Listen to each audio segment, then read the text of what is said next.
Bonjour, rude nuit après les élections de l'UMP. À la fois un moment assez puissant, une très forte mobilisation des militants, et ça c'est bien, et puis l'aspect pathétique des disputes quant aux résultats. Pourquoi ces disputes? Je ne crois pas que ce soit nécessairement la malice de Jean-François Copé ou de François Fillon, mais je pense tout simplement que nos procédures sont tragiquement inadaptées. Des queues anormales dans certains bureaux de vote, des modalités techniques de vote insuffisamment sécurisées, tout ça, ça s'apprend, tout ça, ça se prépare. Au début de l'été, après la séquence électorale du printemps, la défaite aux présidentielles et la défaite collective aux législatives, j'avais suggéré qu'on ne se précipite pas pour dérouler les élections, qu'on marque une pause pour préciser nos statuts, les relire, vérifier que tout ça tenait debout. La réalité, hélas, on la constate aujourd'hui. Une élection à la présidence de l'UMP qui emporte tout de même quelques critiques, des motions, des mouvements mis en place alors même que les statuts ne précisent pas exactement quelle est leur place et comment tout ça se définira. Enfin, en réalité, un processus électoral qui aura levé beaucoup d'espoir et beaucoup d'implication des adhérents de l'UMP, et puis un résultat assez confus.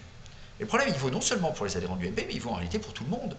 Parce que, contrairement là aussi au conseil que j'avais donné, certains ont voulu faire cette élection une sorte d'élection grand public, émission sur des grandes chaînes de télévision, mobilisant et associant des Français qui n'y pouvaient aimer puisqu'ils n'étaient pas susceptibles de voter.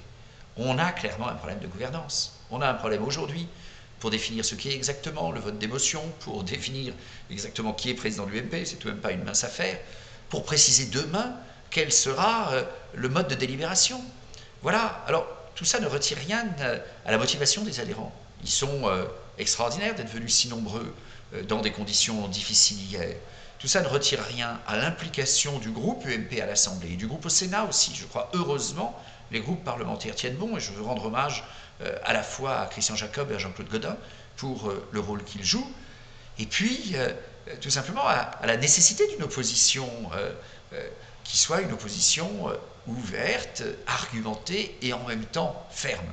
J'ai dit pendant la campagne pour l'émotion, en particulier soutenant la motion France moderne et humaniste, que nous avions besoin d'une droite de cœur, d'une droite de débat et d'une droite de conviction. Et bien plus que jamais, avec des règles.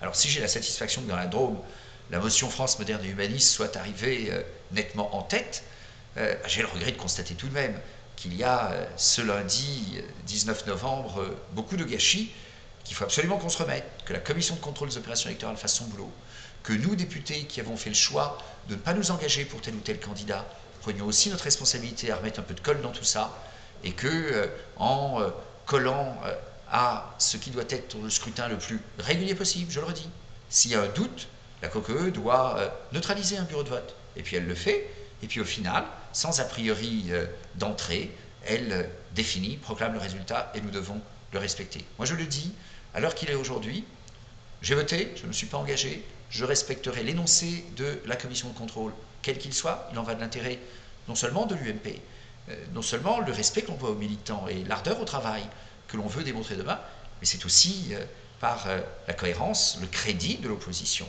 l'intérêt du pays.